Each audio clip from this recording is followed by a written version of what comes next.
দর্শক, আমি এই মুহূর্তে আপনাদের সামনে কথা বলতে এসেছি অন্তর্বর্তীকালীন সরকারের আমলে মত প্রকাশের স্বাধীনতা কেমন উপভোগ করছেন জনগণ, এই বিষয়টি নিয়ে কথা বলতে।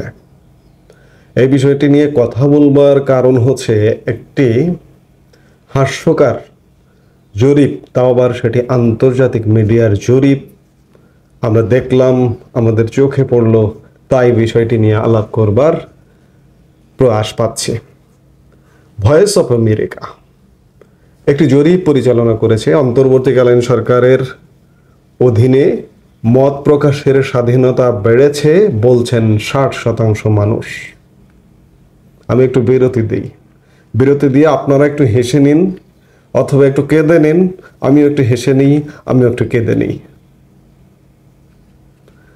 বাংলাদেশের মানুষ বাংলাদেশের মিডিয়া দেখছে না, বাংলাদেশের টেলিভিশন, বাংলাদেশের পত্রিকাগুলো কতটা ভয়ে, কতটা শঙ্কার মধ্যে খবর দিচ্ছে সেটি দেখছে না।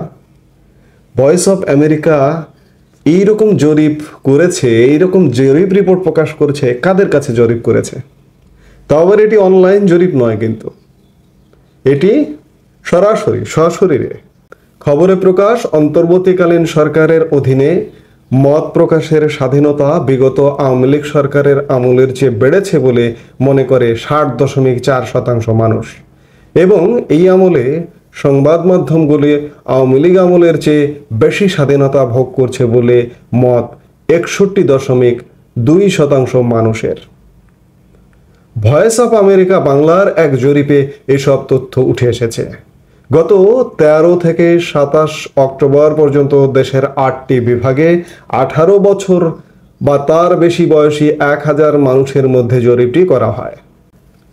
অন্তর্বর্তীকালীন সরকারের আমলে মত প্রকাশের ক্ষেত্রে আওয়ামী লীগ আমলের মতো এইরকম স্বাধীনতা ভোগ করছেন বলে জরিপে মত দিয়েছেন 25.2% উত্তরদাতা, এবং আওয়ামী লীগ আমলের চেয়ে অন্তর্বর্তীকালীন সরকারের অধীনে মত প্রকাশের ক্ষেত্রে অপেক্ষাকৃত কম স্বাধীনতা ভোগ করছেন বলে জানিয়েছেন 14.2%। অন্তর্বর্তী সরকারের সময়ে সংবাদ মাধ্যমগুলো আওয়ামী লীগ আমলের চেয়ে বেশি স্বাধীনতা ভোগ করছে বলে মত দিয়েছেন 61.2% উত্তরদাতা। তবে 18.5% উত্তরদাতা এই দুই আমলের মধ্যে কোনো পার্থক্য দেখেন না। অন্তর্বর্তী সরকারের সময় আওয়ামী লীগ আমলের চেয়ে সংবাদ মাধ্যমগুলো কম স্বাধীন বলে মনে করেন 13.3% উত্তরদাতা। গণমাধ্যমের স্বাধীনতা বা গণমাধ্যমে মত প্রকাশের স্বাধীনতা জরিপটি কেমন যেন অবিশ্বাস্য, হাস্যকর মনে হচ্ছে। মত প্রকাশের স্বাধীনতার জায়গায় কি হলো? 1000 মানুষ, খুব বেশি না, 1000 মানুষের মধ্যে জরিপটি অনুষ্ঠিত হয়েছে। তো এখন আপনারা কি দেখছেন?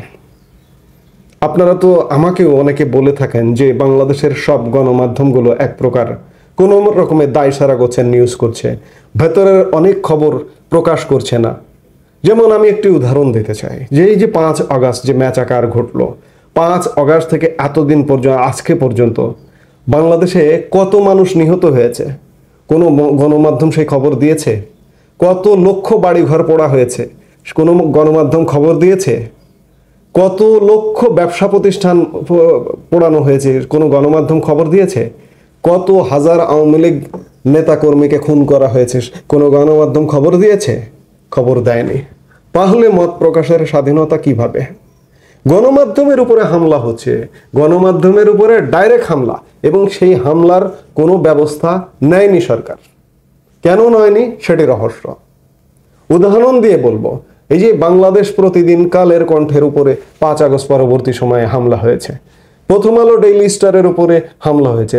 প্রথম আলো ডেইলি স্টার যে লাল বিদ্রোহ, এই যে জুলাই বিদ্রোহ, ষড়যন্ত্রের যে বিদ্রোহটি, সেটির পক্ষের দুটি গণমাধ্যম, সেই প্রথম আলো ডেইলি স্টারের উপরে এক প্রকার হামলা, এক প্রকার হুমকি, এক প্রকার ধমকি।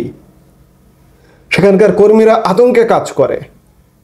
তাহলে 60%-এর উপরে মত প্রকাশের স্বাধীনতা কোথায়? আমরা তো দেখি না, আমাদের তো চোখে পড়ে না। এই জরিপটি নিয়েই আমি আমার প্ল্যাটফর্মে একটি জরিপ করেছিলাম। এই যে চ্যানেলটিতে আপনারা আমার কথা শোনেন, আপনারাই সেখানে ভোট দিয়েছেন। আমরা সেই জরিপের ফলাফল দেখব। ভয়েস অফ আমেরিকা 1000 মানুষের মধ্যে জরিপ করেছে 8 বিভাগে, এটা ফিজিক্যালি, এটি সরাসরি। কিন্তু আমি অনলাইনে জরিপ করেছি, আমার এই জরিপে ভোট দিয়েছে কত কি এবং এটির ফলাফলটা কি, যে ভয়েস অফ আমেরিকা যে জরিপ ফলাফলটা দিল এটি কি আপনি বিশ্বাস করেন বা এটি কি মানেন, এই বিষয়ে আমি জরিপ করেছিলাম। চলুন আমরা সেই জরিপের ফলাফলটা দেখি আমাদের এই চ্যানেলটিতে। আমি এই প্রশ্ন রেখেছিলাম যে ভয়েস অফ আমেরিকার জরিপ বলছে অন্তর্বর্তীকালীন সরকারের আমলে মত প্রকাশের স্বাধীনতা বেড়েছে মনে করেন 60% মানুষ। আপনি কি এই জরিপের ফলাফলের সাথে একমত? প্রশ্ন ছিল। নিচের পোলে ভোট দিয়ে আপনার মত প্রকাশ করতে পারেন, হ্যাঁ এবং না। দুটি ভোটের অপশন আছে এখানে।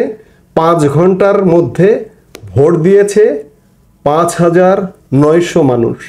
সেখানে সরাসরি তারা জরিপ করেছে 1000 মানুষের মধ্যে। এখানে 5 ঘন্টায় 5900 মানুষ ভোট দিয়েছে। এই জরিপের সাথে একমত প্রকাশ করেন মাত্র 7% মানুষ। ভয়েস অফ আমেরিকার যে জরিপের ফলাফলটি 60% মানুষ মনে করছে যে গণমাধ্যমের স্বাধীনতা বা মত প্রকাশের স্বাধীনতা বেড়েছে, এটি মাত্র 7% মানুষ মনে করে। এবং 93% মানুষ মনে করে যে না, মত প্রকাশের স্বাধীনতা বাড়েনি, মত প্রকাশের স্বাধীনতা রুদ্ধ হয়েছে। আপনি কোনটিকে এগিয়ে রাখবেন? আমি কি এই লোকগুলোকে ডেকে এনেছি, ডেকে এনে বলেছি যে ভাই এতে ভোট দেন? এখানে 5 ঘন্টায় ভোট দিয়েছে প্রায় 5900 ভোট, কমেন্ট করেছে প্রায় 150 শতাধিক মানুষ, এবং কমেন্টে বেশিরভাগ মানুষ নেতিবাচক, মত প্রকাশের স্বাধীনতা যে বাড়েনি সেই নেতিবাচক মত প্রকাশ করেছে। তাহলে আমরা ভয়েস অফ আমেরিকা একটি আন্তর্জাতিক গণমাধ্যম, তার মতকে কিভাবে গ্রহণ করব? আমরা তো মনে করছি না যে মত প্রকাশের স্বাধীনতা বেড়েছে কিংবা বাংলাদেশের গণমাধ্যমের স্বাধীনতা বেড়েছে।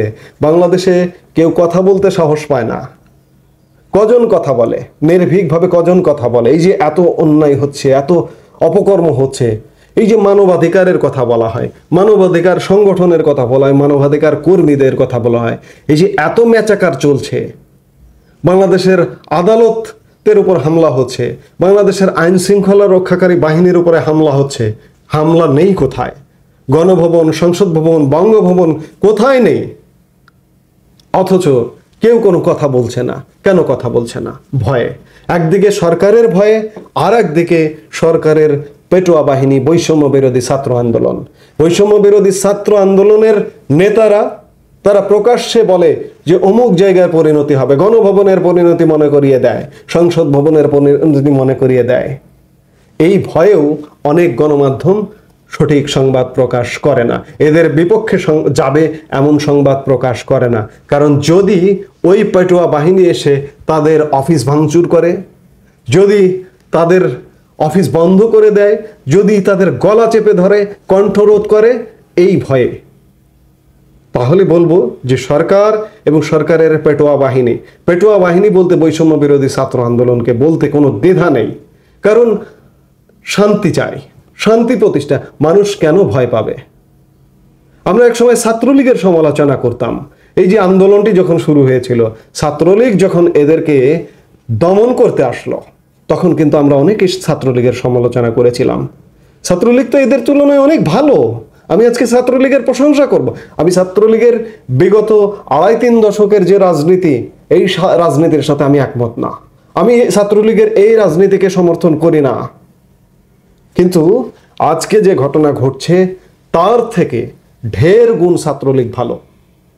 কাজেই আমরা একথা বলতে পারি যে বাংলাদেশে মত প্রকাশের স্বাধীনতা রুদ্ধ হয়েছে, গণমাধ্যমের স্বাধীনতা রুদ্ধ হয়েছে, কোনো স্বাধীনতা নেই। এই মুহূর্তে এ পর্যন্তই। সবাই ভালো থাকুন, সুস্থ থাকুন। আমাদের ভিডিওগুলো নিয়মিত পেতে সাবস্ক্রাইব করুন Sajjad Kadir and the legends YouTube channel এবং লাইক, কমেন্ট, শেয়ার করে সাথে থাকুন।